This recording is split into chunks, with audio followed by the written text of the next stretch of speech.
Another variation of the class AB output stage is by the addition of emitter follower input stages or input buffers into the output transistors. I have drawn the circuit in there. Notice that we still have our output transistors Qn and Qp, and now we have added emitter follower input stages Q1 and Q2, which are there to essentially increase the input resistance of the output stage so that it will help with any loading effects from the prior stages.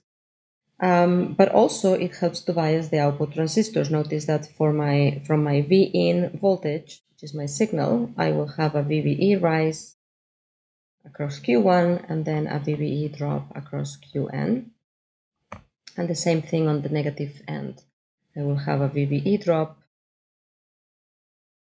followed by a VBE rise, so that the input signal will be transferred to the output, and those transistors will be always on even when the input signal is very small. So it avoids that crossover distortion problem.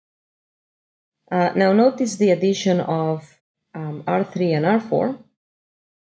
R3 and R4 are added resistors for two reasons. One is they can help if there are any mismatches between the transistors, but more importantly, they provide thermal stability. As we have previously seen, this configuration is prone to thermal runaway because it has that positive feedback loop.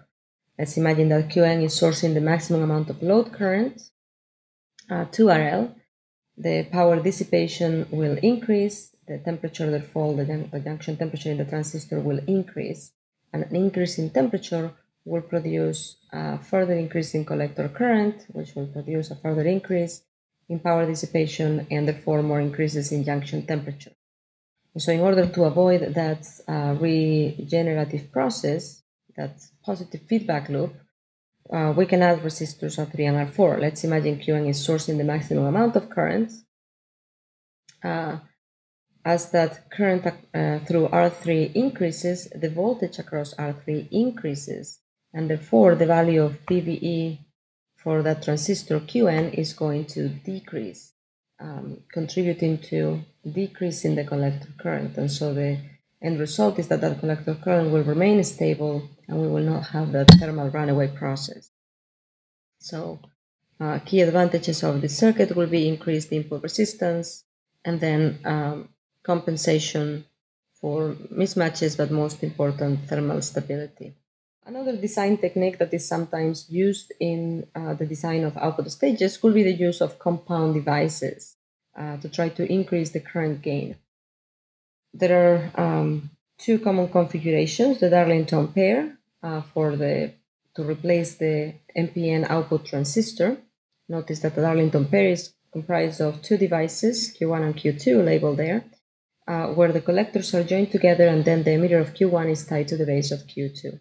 And this behaves as a single transistor, as shown in the figure, with a beta approximately equal to the product of the individual betas of the two transistors. So you're essentially increasing your beta value.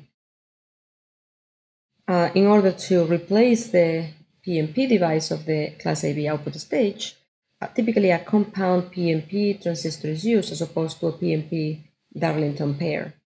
The compound Pnp is similar to the Darlington pair, except instead of using two Pnp transistors, it uses a Pnp transistor followed by an NPN transistor.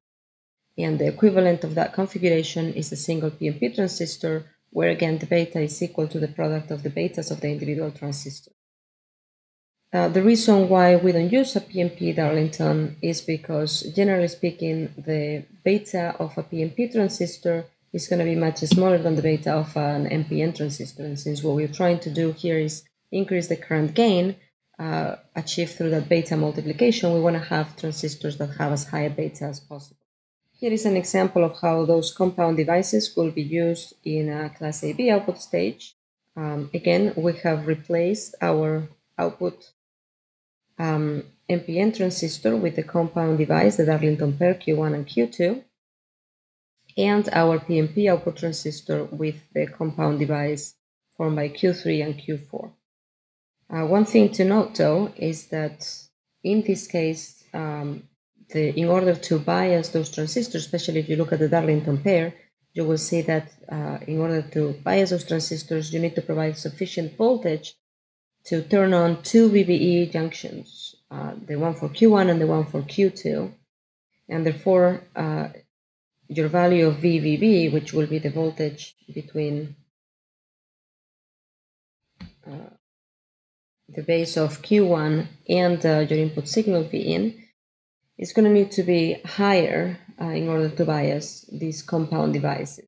In the case of a regular output transistor, we typically need around 0.7 volts to turn each one of the output devices. So overall, 2 times 0.7 volts or around 1.4 volts. In this case, it's going to be high. It's going to be around 2 volts to make sure that you're able to turn on the output device.